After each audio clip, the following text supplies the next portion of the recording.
Hello, this is Simon Brew. I'm the editor of Film Stories magazine, and a very warm welcome to the Film Stories podcast.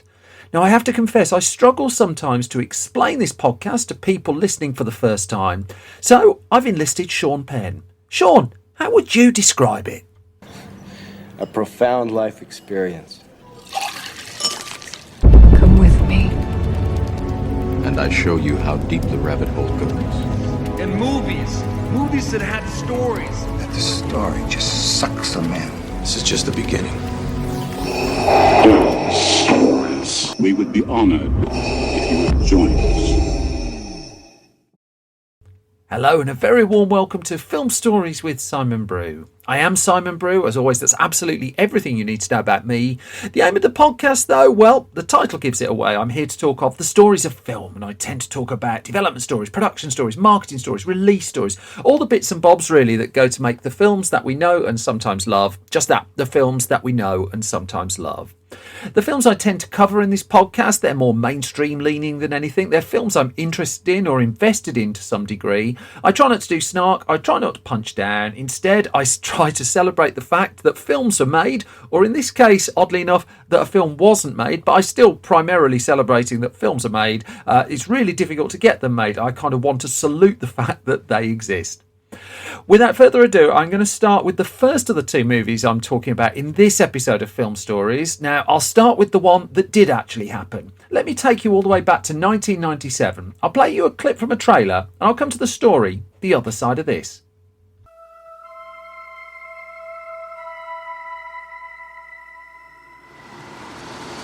What do you get for the man who has everything? Happy birthday, sir. Thank you, Maggie. I don't like her. So what brings you to town, Conrad? Everything all right? October 12th. Nikki's birthday. This is for you. Consumer Recreation Services. Call that number. Why? They make your life fun. What are you selling? It's a game, A game. specifically tailored for each participant. John, chapter 9, verse 25. Whereas once I was blind, now I can see. Now I can see.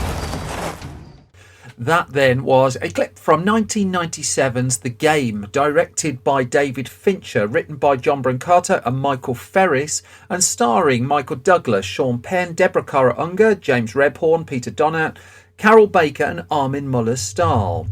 And the story of The Game just go back to those two screenwriters, John D. Brancato and Michael Ferris, who had come together and penned a spec script. Now, a spec script is just that, a screenplay put together on spec that a studio hasn't paid for, the idea being that you work on a script, you put it out to market, and hopefully someone snaps it up and makes you a fair bit of money in doing so. And in the case of Brancato and Ferris, they put their spec script out to market and it was snapped up by MGM.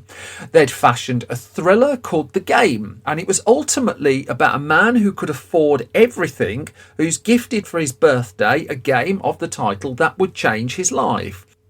Now, this was very much a case of the right script at the right time, that Hollywood was in the market for thrillers. It was banking a lot of money off the back of thrillers, films such as Fatal Attraction, Presumed Innocent, movies like that weren't massively expensive to make but were generating sizable profits. And so if you had an interesting thriller, there was a sporting chance you would at least get it read. In the case of The Game, it got bought up. Now, I'm grateful to James Swallow's book, Dark Eye, the films of David Fincher, for filling in a couple of the gaps here, but also the fact that I think it's pretty well known that the first director to get involved with The Game wasn't actually David Fincher, its ultimate director. Instead, it was a man called Jonathan Mostow, who was developing a whole host of projects with a view of trying to get at least one of them over the line. And he came very close, as it happened, to making The Game. He was attached for about a year or so, Mosto. And as he described it in an interview with Vulture, in the version of the game I developed, Michael Douglas's character was trapped in this paranoid nightmare, and he believed that everybody was in on the conspiracy, but at the end it was just a handful of people who were manipulating things. Now, I'm deliberately going to go spoiler light, as I tend to do on these podcasts anyway, because the game is the kind of film that's very, very twisty, and you don't really want anyone giving it away. So that's about as spoilery as you'll get. But one thing that came about as Mosto developed is it just started to languish a little bit before MGM ultimately decided to put the project into turnaround. It wasn't going to make it. Mosto had got to the point of casting. I mean, he was location scouting as well at one point, and he'd got Bridget Fonda and Carl McLachlan lined up to take the two lead roles. The filming was going to start in February of 1993, but things behind the scenes were changing. And notably, in 1992, a company called Polygram, now part of Universal, was trying to move from its European music operation to get into the movies. And so it picked the script up from MGM when MGM put it into turnaround, and it decided it was going to invest in this particular project. Against that background, Jonathan Mosto would slowly drift away from this one, and the game, as development continued on it, would be picked up by Propaganda Films, a company that David Fincher was heavily involved with, that also Polygram would also go on to acquire. Now, Propaganda had started up in 1986, a music and film production company that was spearheaded by a whole bunch of directors who we know very much now. People like Michael Bay was heavily cutting his teeth at Propaganda. Dominic Senna, who had gone to direct Gone in 60 Seconds, for instance. And by 1990, I found this statistic, Propaganda was producing around a third of all the music videos being made in America by the major labels. And so it had key directors and directors who were branching into the movies, and David Fincher was one of them. So Fincher got interested in the game as Mosto was soon off the project, and he would instead focus his energies on the not enormously dissimilar thriller Breakdown that I've covered on a previous episode of this podcast. But also Fincher was coming at a point where his career was, certainly his movie career, was not in a great place. It's very well known that 1992's Alien 3, his feature directorial debut, was not the film he wanted it to be, that there are heavy stories of studio interference on that one, that Fincher at that point was in his 20s and didn't really have the power to exert his influence over the movie that he wanted to make, and it was an unhappy experience for him, and it's not a movie he talks about a lot at all. In fact, he doesn't really regard it as one of his films. So he knew that whatever movie he was going to pick up to do his second was going to have, well, it's going to have to be a lot more him. He's going to a lot more control over it, and for a while the game was going to be it. But he was also juggling a thriller called Seven. You might have heard of that one. And it was a case of that whilst he was attracted to the game, it was Seven that went into pole position when Brad Pitt suddenly became available for that movie. And so Fincher quickly set that up as his next feature. Now, Seven, of course, would go on to be a career maker for David Fincher.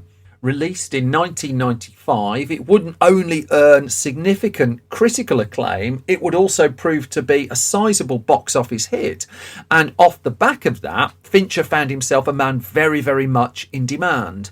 But he still was interested in making the game. And as it would turn out, the game would release just 2 years after Seven. It'd be the shortest gap between movies in Fincher's filmography. And it was the success of Seven that gave him the creative freedom to choose the film that he wanted to make, and also for Polygram, once Fincher committed to making the game, to put more money into the project, that the scale of it could go up, the profile could go up, and writers, I mean, in 1995, more writers were coming on board, and the whole project started to move forward at greater speed at that point. Now, Fincher would explain in an interview with Empire magazine that rewrites were ongoing. He said, we probably did 4 or 5 rewrites with different people. And he said, finally, after I did 7, we did about 6 weeks of just changing the tone and trying to make the story work.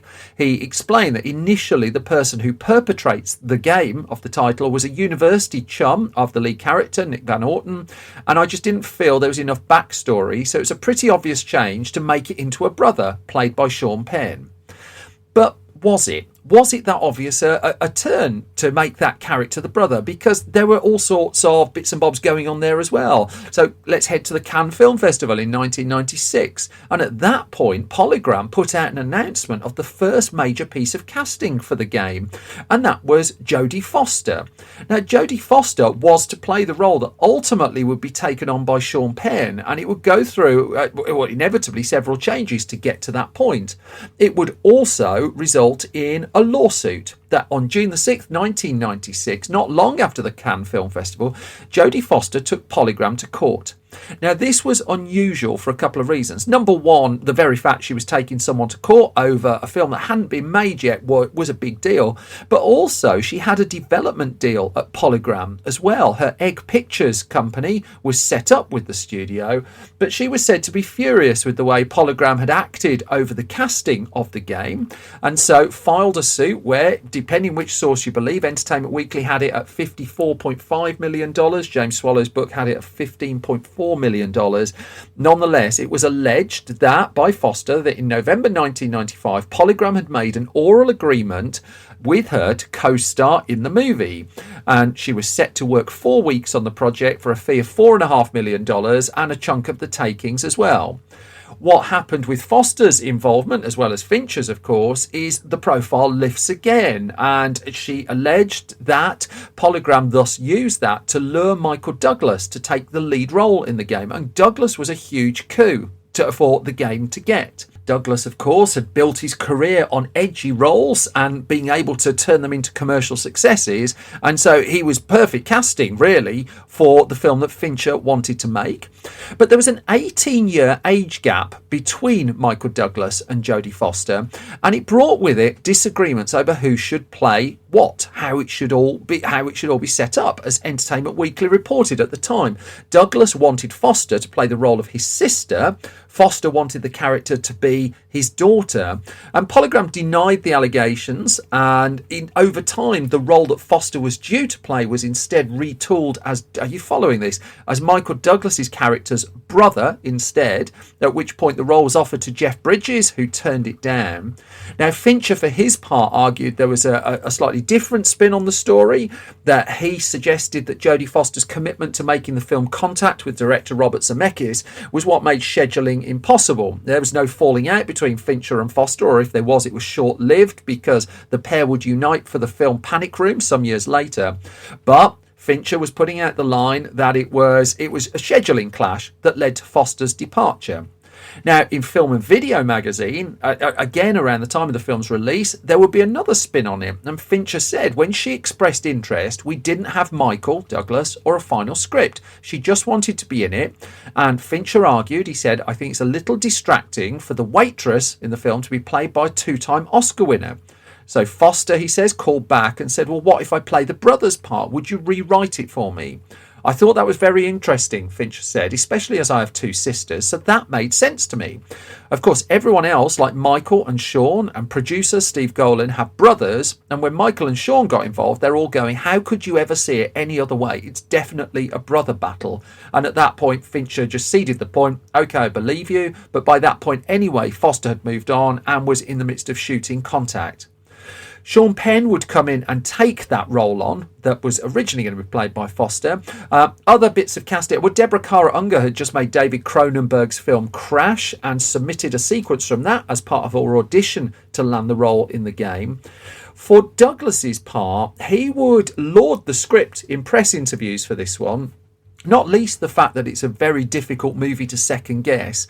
But he did admit he was a little bit wary of working with David Fincher, a man known primarily for commercials. He says in the early stage, you're thinking, yeah, music video, commercials, yeah, right, this is one of those visual directors. And there was good-natured back and forth between Fincher and Douglas on this. But then Douglas also said, all of a sudden, you're totally surprised at how well he watches performances, and the pair clearly clicked. That said, it was still it still wasn't a no-brainer for Douglas that he signs on the dotted line for this one, and that was as much down to the company behind the movie as the movie itself, because Polygram was launching into the American market and looking to launch its own films and distribute its own films, but it wasn't a Hollywood major.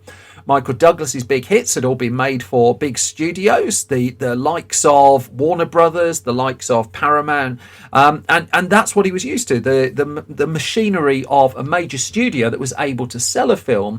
And there was a question mark about whether Polygram had the infrastructure, if he did commit to making a film, the game, to promote and push the movie out, that it was very much a novice in this particular area of the business. Now, Douglas, of course, wasn't an Oscar-winning producer long before he was an Oscar-winning actor. He won an Oscar for producing One Flew Over the Cuckoo's Nest, of course, before he took home his Best Actor Academy Award for Wall Street. He knew the mechanics of the film business and got more involved behind the scenes of the film. Confident, therefore, that if he committed to the film, there was a chance that it was going to be able to find its audience. Douglas signed on the dotted line. Fincher was committed to make it. It had momentum behind it. And with a budget that was in the region, was pushing, once Douglas was on board, towards $60-70 million, Polygram was making a major announcement through its propaganda films arms that it was going to be a big player in Hollywood. This was going to be a big studio film, just not from a traditional studio. Filming would thus begin on August the 13th, 1996, less than a year after Seven had made it into cinemas. Now, there had been some back and forth with Polygram over just where to shoot the movie, that while parts of it was shot in Los Angeles, the vast bulk was shot in San Francisco. Now, this came at additional cost. That at Los Angeles, it was said, and I go back to James Swallow's book for this statistic, that it would be $2 to $3 million cheaper to shoot the film in Los Angeles. But Fincher was adamant he wanted it set somewhere else. He checked out other American cities as potential homes for the movie. So, for instance, he'd gone to Chicago and done some location scouting there.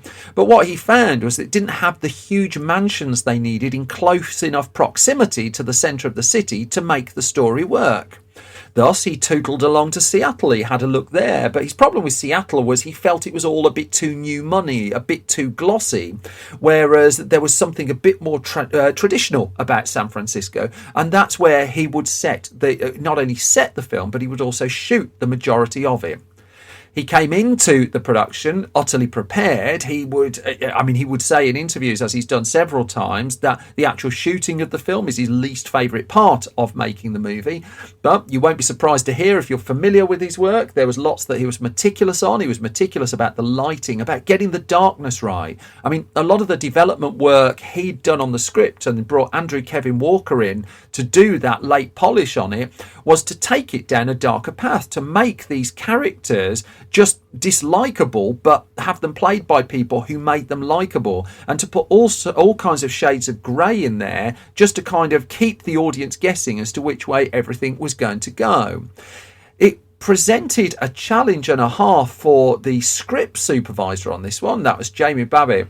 And Babbitt was charged really with making sure that all of the little details that needed to be in exactly the right place were there. The continuity on this one was hugely important, because it's such a layered story of secrets and lies and deceit and misdirection that getting all the minuscule details absolutely bang on was hugely important. I mean, just the thought of that brings to mind for me the 2007 thriller The Snowman, directed by Thomas Alfredson, starring Michael Fassbender and Rebecca Ferguson, where they didn't get all the footage in place even. By the time they got it to the editing room, they realised lots and lots of parts of this were missing, which made the editing and the final cut of that movie, let's just say it explains quite a few things. And with the game, the preparation was such and the work was such, A, that wasn't an option, and B, that was never going to happen.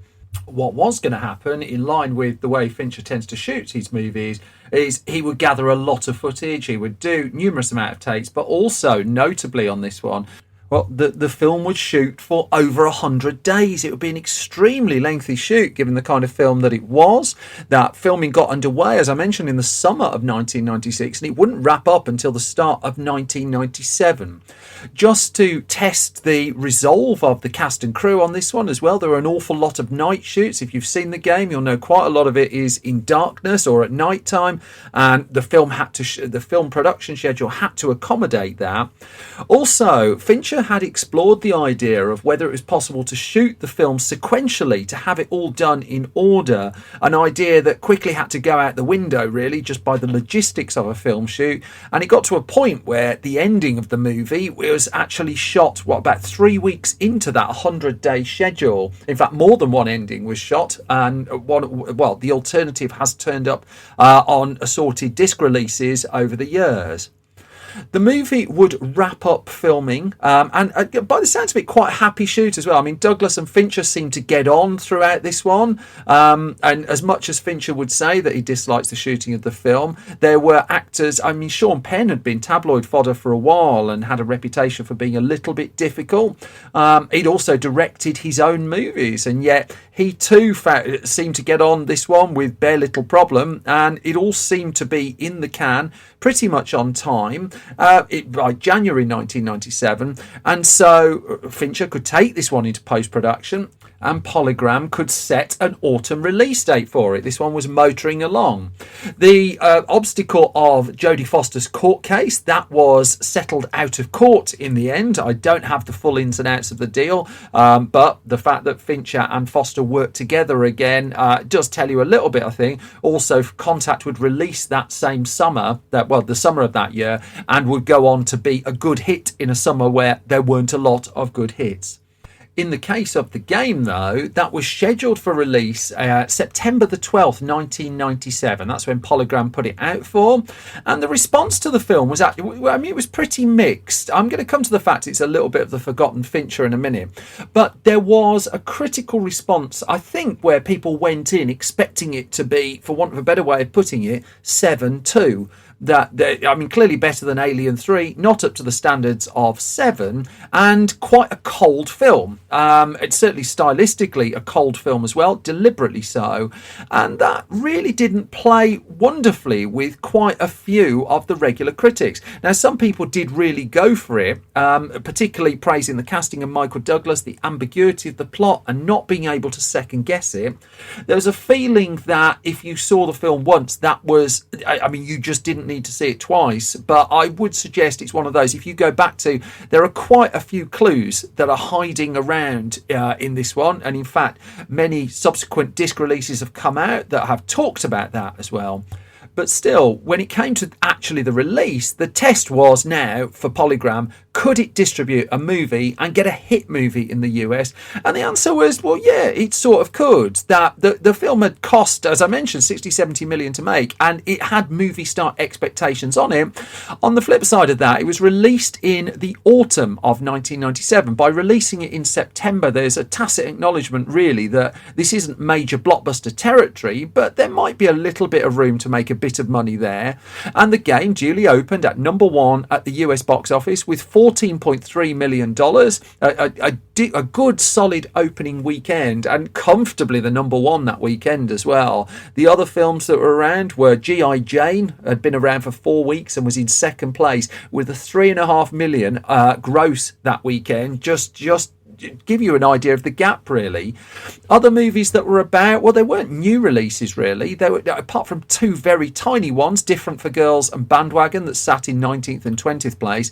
Other than that, the competition for The Game was light, and it was up against films that have been around in cinemas for a while. I mean, the previous week, the chart had been topped by Steven Seagal in Fire Down Below, but the other films that were still in around the top 10 were The Full Monty, Air Force One, Conspiracy Theory with Mel Gibson and Julia Roberts, and not a million miles away from The Game in one or two ways. Excess Baggage was in there. The mighty George of the Jungle was around. Air Force One had made a lot of money that summer too. But The Game had a fairly clear run at it, which would last a week, because the week after, 4 major releases came out of the studios. 1,000 Acres from Disney, LA Confidential from Warner Brothers, Wishmaster came out, and the top slot went to In and Out from Paramount Pictures, the film that famously was inspired by Tom Hanks's Oscar acceptance speech for Philadelphia. But The Game was holding its own for a little bit, even as the competition started to toughen up. And by the end of that year, the competition was really, really tough as well. There were a lot of big money makers. That was the year of Titanic. Still, by the time the game had wrapped up in US cinemas, it had made $48.3 million at the American box office, which, I mean, notably down on Seven, but not the worst return really for a grown-up adult thriller, particularly as these were starting just to slowly drift out of popularity amongst American studios. The film did well, it did comfortably around the world as well. Its overall box office in the end was 109.4 million. And once you factor in DVD and, VHS primarily, but it was one of Polygram's first DVDs. Once you factor in those releases, the company would have made a little profit on it. And of course, the film has come out time and time again on an assortment of different formats, in an assortment of different editions as well. Now, part of that is down to the David Fincher link that he's, of course, gone on to build. I mean, his next film was, again, it was just a couple of years afterwards, and that was Fight Club, which I'll come to in a future episode. But the cachet of David Fincher as a filmmaker was clearly heavily on the up, and the game often gets overlooked really as the film that sits between Seven and Fight Club, two of his very best films. I'd also put Zodiac in there with his very best films, which again I will come to on a future episode of Film Stories. But as far as the game was concerned, I would strongly suggest it is one that just doesn't deserve to be overlooked, and it surprised me going back to it how much I enjoyed it. Well, certainly given that I knew all of its reveals and all of its secrets going in the second time. There's an awful lot of fun just having a look at the setup of it and the strength of the performances in it. I don't think it's vintage David Fincher, but I do think it's a really interesting late 1990s thriller that, I mean, it went through an assortment of guises and could have come out a little bit lighter. It could have come out, well, really quite compromised, really. But the fact that David Fincher made this film at that particular point in his career with a studio that was looking to make an impact with its first big American release, it allowed him to get the film through the system in the shape that he wanted it. Warts and all, the game is the film, I believe, that he wanted to make. I also think it's the overlooked Fincher movie, and if you've not seen it, I would recommend seeking it out. Which brings me to the halfway point of this latest episode of Film Stories, and as always, thank you for your ears. I'm just going to do a couple of notices before I get on to the second of the movies I'm talking about. There are three ways you can support this podcast, and it helps us. It really helps if you can. Financially, if you really like the podcast and want to support us on Patreon, that's at patreon.com/Simon Brew. If you put a bit of money in there, you get the podcast early, you find out all the gossip on what we're up to, you get the audio of live shows, assuming the audio works, which it has been of late, and again, you just kind of find out what we're up to a little bit. But also with that money, what I'm then able to do is pay new and upcoming writers to write for our website, and I use it to try and hold the ladder for others, really. So hopefully it all goes a little bit circular. It goes to something good. If you also like this podcast and don't mind subscribing to it at your podcast home of choice, that costs you nothing and really helps small independent podcast producers like myself to just try and get noticed and cheat the algorithms a little bit. Likewise, if you don't mind leaving ideally a hugely positive review, that helps me enormously as well and doesn't cost you a bean. If you really, really like Film Stories, we've got loads and loads of magazines. We've got print magazines, Film Stories magazine and Film Junior magazine. You can find all of those at store.filmstories.co.uk. And I'm going to end these notices now and move on to the second of the two films I'm going to talk about in this episode. Although this is one of those rare occasions where I talk about a film that ultimately wasn't a film, that with all the best intentions, they tried to get it made, they couldn't get it made. What do you know? David Fincher ended up involved in this story as well. I'm going to play you a clip then from 2013's World War Z. I have to call it Z, not Z, because I'm from the UK. I'm going to play you a clip from that, and then the other side of it, I'm going to tell you the story of the sequel that never was. Get back in your car right now! Remain with your vehicle!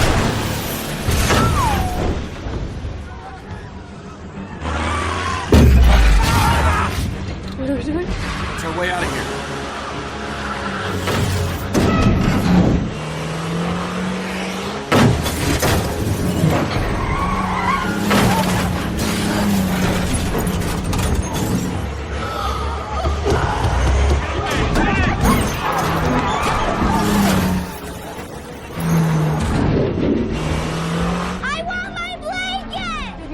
right now. Snuggle with Subway Sam, okay?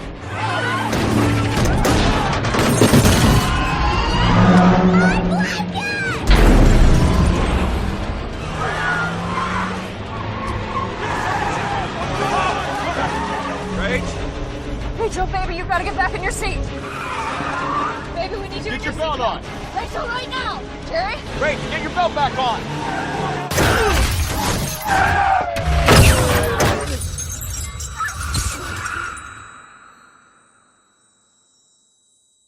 And that was that was a clip from 2013's World War Z, starring Brad Pitt and directed by Mark Forster. Now, I've covered this film before on a previous Film Stories podcast, and it was notoriously a battle of a production, this one. It was produced by and starred Brad Pitt, who at that point didn't have a major Hollywood franchise to his name. I think the closest he'd come was taking second lead in the Oceans movies. And he would very much be front and centre of the promotion for World War Z. He would travel the planet, turning up at screenings, making surprise appearances, and really pushing the film very, very hard. It needed that star wattage as well, because the story of it up until even like a week before the release of that film had been the fact that the movie had been dramatically overhauled, that the last third of the film was pretty much reshot with the famous introduction of a character played by Peter Capaldi called Who Doctor, who was in that film some time before he was cast in the show Doctor Who as the Doctor. But with Pitt's star power, and in spite of the fact that Paramount was hiding, it was a zombie film, and in spite of the fact it was a zombie film with a 12A rating, or perhaps because of it, the film would go on to gross $540 million worldwide and would be a gigantic success, far exceeding the expectations and completely going against the tittle-tattle that had surrounded the film, the negative press, and the feeling that the whole thing was just going to collapse in on itself. So there had been some chatter of sequels, inevitably. I mean, it's adapted from a book by Max Brooks, which doesn't lend itself at all, the format of it, to a film, but it does lend itself to cherry-picking individual stories from that. And Paramount Pictures and Brad Pitt were quick to start exploring a possible follow-up, although there were clearly going to be personnel changes for the second movie. It had become known that director Mark Forster, who's made the likes of Finding Neverland and Quantum of Solace, and Brad Pitt hadn't had the best of times working together. They hadn't entirely seen eye to eye on this one, and there was precious little chance that Forster would return for a World War Z sequel. As it would turn out, what do you know, he didn't, although no one did actually, spoiler for the ending here.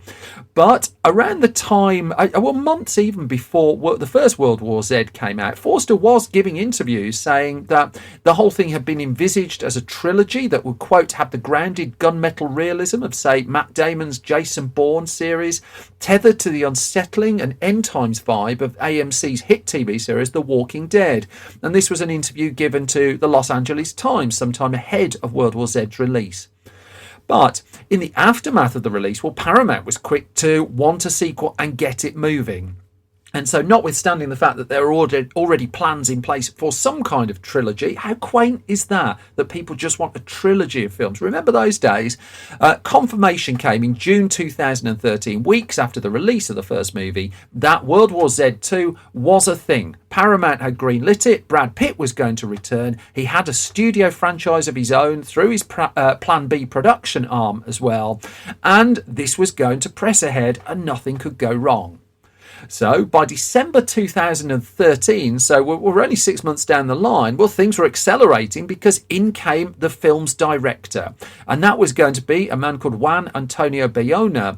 And he signed up to direct the follow-up. It was his biggest film to date at that point. I mean, he'd broken through with movies like The Orphanage, and he'd made his English language directorial debut with 2012's very well received The Impossible. This was his first venture into blockbuster movie territory and was a coup for him and a coup for Paramount as well. The studio seemed to have its foot firmly pressed on the accelerator with this one too, because early in 2014, just a few months later in the spring of that year, came the announcement that British screenwriter Stephen Knight, an Oscar nominee, had been hired to write the screenplay for the new movie. At this stage, he just launched his TV show just a few months before. You might have heard of it, Peaky Blinders it was called. The report said that Knight was going to use Max Brooks' source novel to inspire the story he wanted to tell. The film was expected, although not confirmed, to pick up where the first one ended, and Knight duly got to work on his script. Now, I've spoken to Stephen Knight about this once or twice, and he did indeed complete and submit his screenplay to Paramount and Plan B Productions, and things were continuing to motor along, not particularly quickly there, but they were still going. And so the story picks up a year later, because by that point, in May of 2015, Paramount was confident enough with what it had to announce the very first release date for the movie. It was going to have the film in cinemas on June the 9th, 2017, where it would go head-to-head against 20th Century Fox's planned Fantastic Four sequel, assuming its first Fantastic Four reboot went well. Spoiler, it didn't. That notwithstanding, World War Z 2 was going to be a complex international production that was going to span many countries. It was going to cost at least $150 million to make. Brad Pitt was going to be there front and centre. He was going to produce. Juan Antonio Bayona was directing. Stephen Knight was writing. And it all seemed to be in place at that point. But then it was just lingering, really. There was no start of production date announced. That even though the release date had been confirmed, the assumption was that filming would have to begin in early 2016 to meet that release date. Where the nature of the zombie-driven story in the film meant there was going to have to be space for some post-production CG work as well.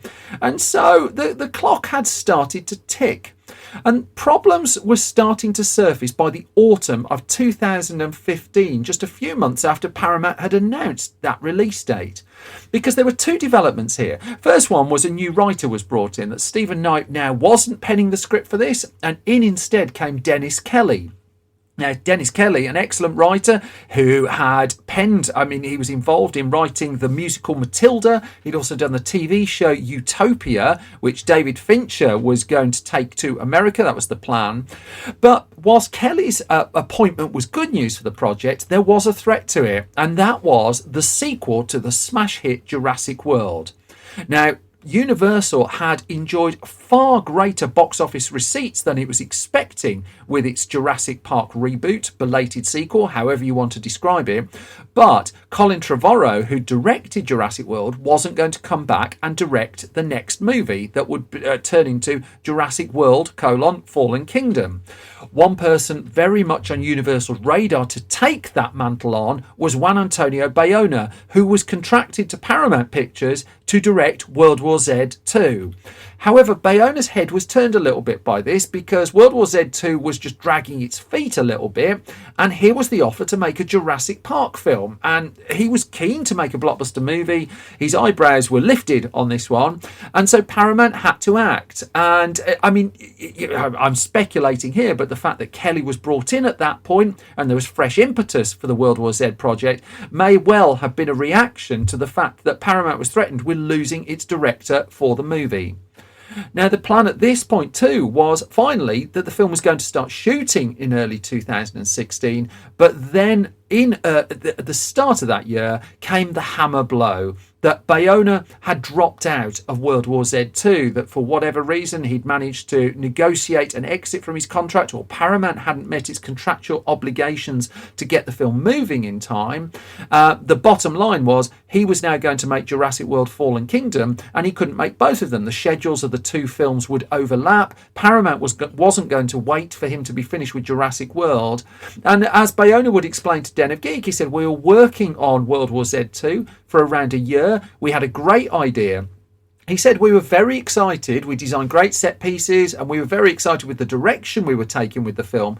But somehow we never found a way to connect it all together. And so he would depart the project, never to return to it, and would indeed get Jurassic World Fallen Kingdom over the line. That would release in 2018 to strong box office and divided opinion. I will come to that one in a future podcast as well. All the while, World War Z 2 was still meandering through development hell. So let's move on to August 2016. This was several months after Bayona departed the movie, and Brad Pitt got an old friend on the phone. And this was the bit that threatened to rocket fuel the project, that finally would get it off the ground, and was the good news, really, that Paramount needed. Because by this stage in his career, Brad Pitt had made 3 films with director David Fincher. He'd done Seven, he'd done Fight Club, he'd done the Benjamin Button movie. And suddenly, in his head, after talking to several directors, there was the thought of, I could make a 4th film with David Fincher. Now, Fincher's heart had never really been in sequels. I mean, he'd had problems with Alien 3, as we mentioned before. However, his heart was in working with Brad Pitt. And so, as a report came up in Variety in August 2016 that said, according to sources, Fincher and Pitt met 2 weeks ago to discuss the possibility of Fincher boarding the zombie tentpole, as it described it. The talks were initially lukewarm, but sources now tell Variety that negotiations are much further down the road and that the other director currently has an offer. So Fincher was now firmly in line for this one. He'd been away from the big screen at that point for a couple of years, since 2014's Gone Girl. Films hadn't been getting off the ground. Instead, he was working with Netflix on television projects where he was having a bit more joy. But on paper, it looked like this was a dream reteaming. Brad Pitt, David Fincher, World War Z 2 was back on. However, by February 2017, the film still wasn't before cameras, and even with Fincher interested, it was going slowly. It was revealed by Variety, it wasn't the biggest exclusive at that point, that the planned release date of June 2017 was evidently not going to happen. And in fact, with the film not before cameras at all, the more likely release was now looking like 2019, possibly 2018, but 2019. Now, this would be 6 years after the release of the original movie, and there was a real danger there that it would lose the audience that the original movie had, that they would have to start selling it really from scratch and try and bring in people as if it was the first film in the series. We're going to see a bit of this later this year. I mean, this podcast has been recorded in April 2022, and finally James Cameron is going to be releasing Avatar 2 over a decade after Avatar 1, and that's going to have to be sold just as a completely new film, really, because what holdover audience will that movie have? Well, that was what Paramount was looking at with its World War Z sequel, and the longer it was taking, the more it was feeling that it was going to have to work harder and harder and harder to lure people back to the movie. Still, work was continuing on the script as all this was going on, but there were changes also behind the scenes at Paramount Pictures. In fact, there were changes with the movie industry as well, that by 2017 we were very much in the era of the cinematic universe, and every studio wanted a cinematic universe. It goes back to the quite quaint idea that at the point development started on World War Z 2, a trilogy was seen as the accepted way forward. Now you needed a universe of films, and Paramount didn't have one of those. But what it did have was a new boss, a man called Jim Giannopoulos, and he came in to oversee the movie slate at the studio, and lots of films really, I mean, it really got jiggled up at Paramount quite a lot, that it went in a strategic direction that would see it making fewer movies, more bigger ones, but it was focusing really on big franchise stuff, on Tom Cruise stuff, and on family movies. Still, in June 2017, the new boss gave an interview with The Hollywood Reporter. It was specifically asked, is World War Z 2 still happening? And he said, it's in active development. He was also asked if David Fincher was going to direct, and he said yes. Now, this was taken as an official announcement, certainly not one that Fincher had made, but now it seemed on the record. David Fincher was going to direct, Brad Pitt was going to star, and finally World War Z 2 could go ahead. Fincher, meanwhile, was continuing to develop and work on his TV series for Netflix, Mindhunter, of which in the end 2 series were made. It was paused when Fincher was going off to pursue film projects in early 2020, but he nonetheless was committed to doing this TV series. And against the backdrop of that, while he was continuing to make that, the first episodes of which debuted in October 2017, World War Z 2 went quiet again. Now, behind the scenes, there were certainly developments because the plan had been building now to shoot the movie in the summer of 2019 with a view of a release in the summer of 2020. But the scale of it was growing. The cost was certainly going up, and Paramount Pictures' problems and box office performance was a factor here, because World War Z 2 was no longer looking like a sure thing, and it was going to cost in the region of $200 million to make. It was going to have to the plan was to shoot it in 4 or 5 different countries around the world, and that brought with it too an awful lot of logistical problems.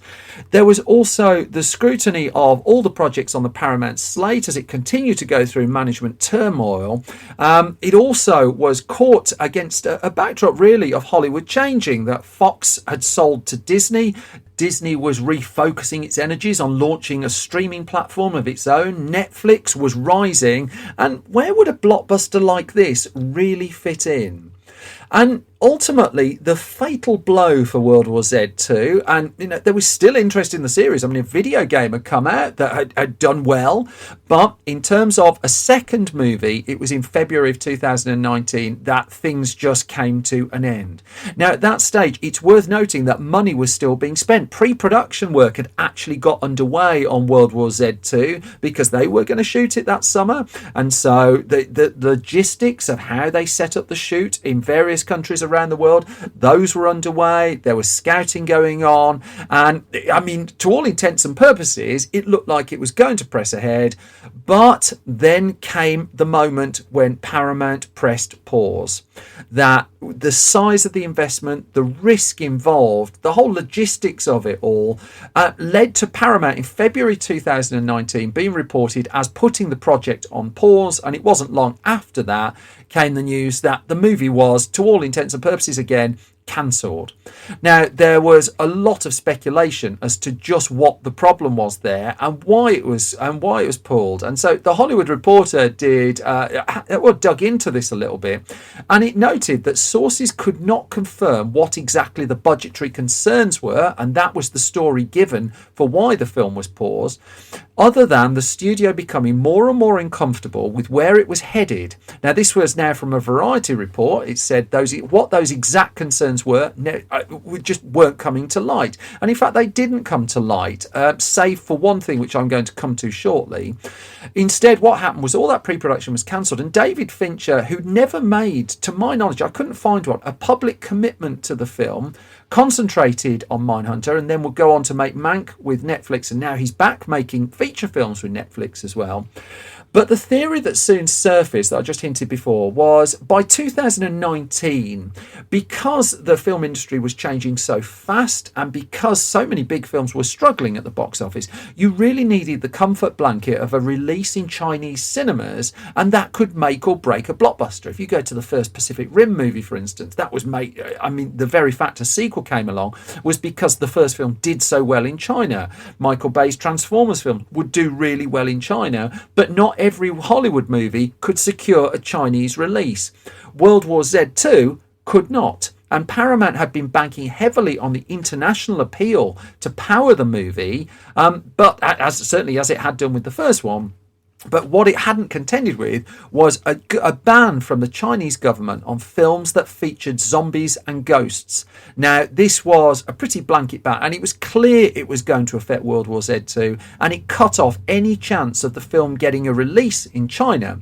That, in turn, really cut off potentially up to 20% of the film's theatrical gross. Now, accepting that on Chinese releases, Hollywood studios took a lesser percentage of the first dollar gross of a movie, thus for every dollar spent in a Chinese cinema, the chances are that a Hollywood studio would get 20-25% of that against a higher return for an American release. That, notwithstanding, is a sizable chunk of change to cut off your financial projections for the film. And I mean, on balance of probability, Paramount presumably felt it wasn't going to make its money back on that. It pulled the plug on World War Z 2, and in February 2019, that was apparently that. Of course, it's not stopped websites coming up with the occasional story of the film coming back to life, but the only recommendation I can give you on this one, with none of the scripts to date ever coming out of Paramount's archives or landing online, and with no sign of possible resurrection, is if you want to find out more of what happens in the world of World War Z, and certainly a hint of where World War Z 2 could have gone, well, Max Brooks' book is really quite good. Which all brings me to the end of this latest episode of Film Stories. And as always, thank you for listening, and thank you so much for your time. If I've not completely bored you, you can find more from me on Twitter at Simon Brew. You can find more from the entire Film Stories project at Film Stories Pod. We've got a website too. You can find that at www.filmstories.co.uk, and that's updated every weekday with movie news, reviews, features, all sorts of bits and bobs there. If you head over to our store at store.filmstories.co.uk, you can find each edition, apart from the sold out ones, of our print magazines. That's Film Stories and Film Junior. And we've got Blu-ray as well. We put out a Blu-ray of Sneakers, which is available in the UK with fresh extras features. You can find that too at store.filmstories.co.uk. But I think that's just about it for this time, and thus I'm going to stop trying to sell you things. I'm going to move on. I'm going to go off and watch another load of films. I'm going to write another episode, and I'll be back soon with another bunch of film stories. You all look after yourselves. You all take care. I'll be back soon. Bye bye.